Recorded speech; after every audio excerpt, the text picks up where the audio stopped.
जिस चीज़ का खौफ था, डर था, वही हुआ। जी हाँ, सीरिया दोस्तों टुकड़ों में बंट गया है।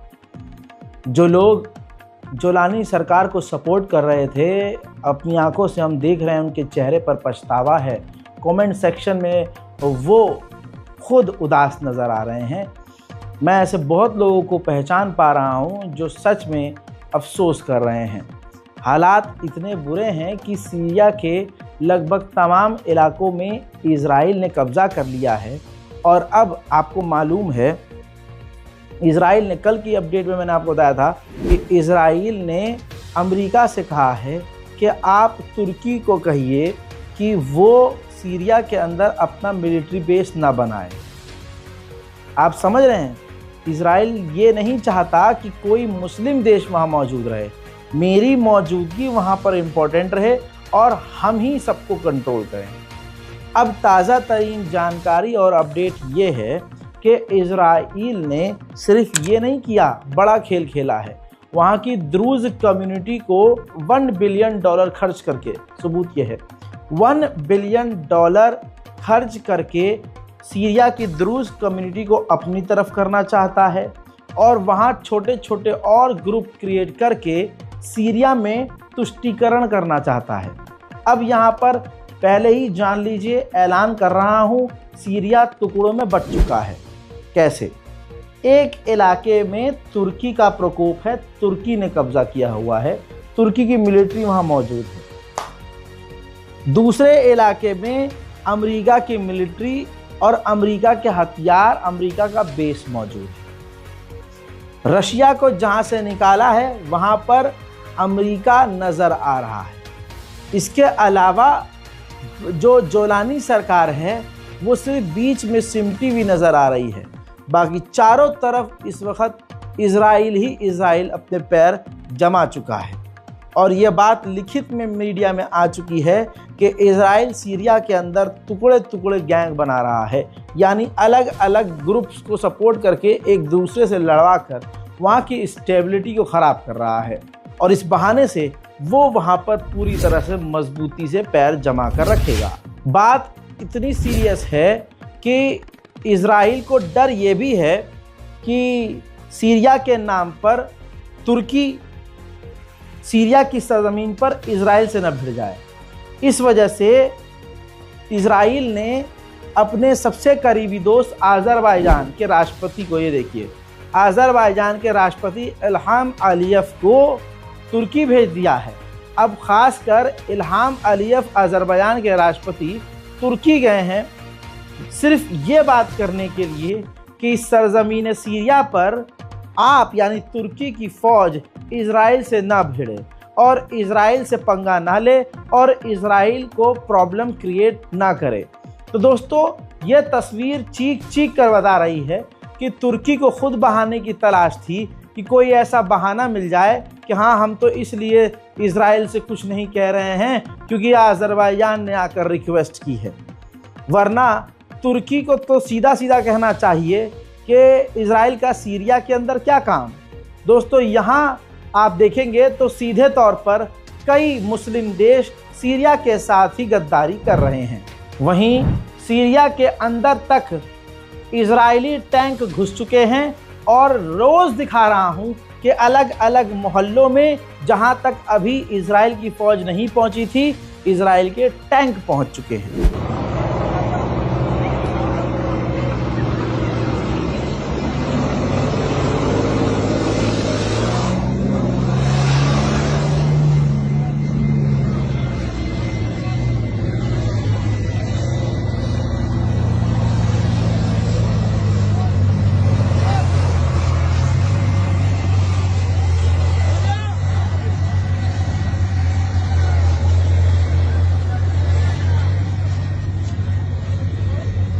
इसके अलावा सीरिया के अंदर भारी मात्रा में, ये तस्वीर देखिए, इजराइल के फौजी भी नज़र आ रहे हैं। गलियों मोहल्लों में और कॉलोनियों में सीरिया के अंदर इजराइल की फ़ौज खुले में घूम रही है और जोलानी की सरकार और जोलानी की फ़ौज चूड़ी पहन के ताता थैया कर रही है। मोमिनीन हजरात, सिर्फ इतना ही नहीं, ये तस्वीर हमले की है सीरिया पर हवाई हमला, रॉकेट मिसाइल हमला, ड्रोन हमला पूरी ताकत से इजराइल कर रहा है। जहां भी उसको दहशत फैलानी है, जहां भी उसने कब्जा करना है, वहां वो बमबारी कर रहा है, जगह खाली कर रहा है और फिर वहां पर कब्जा कर रहा है। बात यहीं ख़त्म हो जाती तो आप जोलानी जिंदाबाद बोल देते। जोलानी इतना मुर्दाबाद है कि जोलानी के रहते हुए ये ताज़ा तरीन जानकारी एक और देख लीजिए कि इजराइल मौजूदगी तो इल्लीगल तौर पर सीरिया में बढ़ा ही चुका है, लेकिन सीरिया की जनता को गिरफ्तार कर रहा है। सीरिया की आवाम को इजराइल की फ़ौज गिरफ्तार करके सीरिया की इस सरजमीन पर टॉर्चर करके उनसे पूछताछ कर रही है। उधर मेरे दोस्तों PKK जो तुर्की के खिलाफ संगठन है, उनके हेड का इंटरव्यू आया है जो सीरिया में है। उसने कहा है कि हम इजराइल के समर्थन का वेलकम करते हैं, यानी अगर इजराइल हमें सपोर्ट करे तो हम इजराइल का साथ देंगे। तो यानी सीरिया के अंदर एक तो ये द्रूज कम्युनिटी है, ये इजराइल के साथ हो गई है, और अब PKK भी इजराइल के साथ होने का ऐलान कर रहा है। याद रखना दोस्तों, इजराइल और अमेरिका किसी के सगे नहीं हैं। इजराइल इस वक्त बहुत बड़ी खतरनाक चाल चल रहा है। तुर्की ने इजराइल के खिलाफ कभी कदम नहीं उठाया, लेकिन अब तुर्की की ये फुस्सीपन नज़र आ रही है कि सीरिया के अंदर इजराइल अपने पैर बढ़ा रहा है, और तो और तुर्की के गुंडों और तुर्की के दुश्मनों को अपनी तरफ कर रहा है और उनकी तरफ मदद का हाथ बढ़ा रहा है। लेकिन इसके बावजूद जोलानी की सरकार और तुर्की सरकार इस वक्त टाए टाए फिस नज़र आ रही हैं। दोस्तों, अब मैं आपको बयान सुनाऊंगा इजराइल के प्रधानमंत्री नेतन्याहू का, जिन्होंने खुल्लम खुल्ला सीरिया के द्रूज कम्युनिटी और PKK को अपना दोस्त करार दिया है और कहा है कि हम इनकी तरफ, दोस्तों की तरफ मदद का हाथ बढ़ाते हैं, हम इनका साथ देंगे और हम अपने विरोधी दुश्मनों और दुश्मन ताकतों को कभी भी सीरिया में बर्दाश्त नहीं करेंगे। सुनिए। אחרי שהורדנו את החיזבאללה בלבנון על ברכיו ואחרי שהשמדנו את צבא אסד בסוריה, לא נאפשר לאויבינו בלבנון ובסוריה להתעצם מחדש. בד בבד ידנו מושטת לבני בריתנו הדרוזים ולידידינו הכורדים באזור. ביהודה ושומרון, נחלת אבותינו, כוחותינו פועלים בעומק קיני הטרור בעוצמה שכמוה לא ראינו מאז מלחמת ששת הימים. हकीकत यही है, मुसलमान हमेशा धोखे में रह जाता है और नकल के चक्कर में असल को भूल जाता है।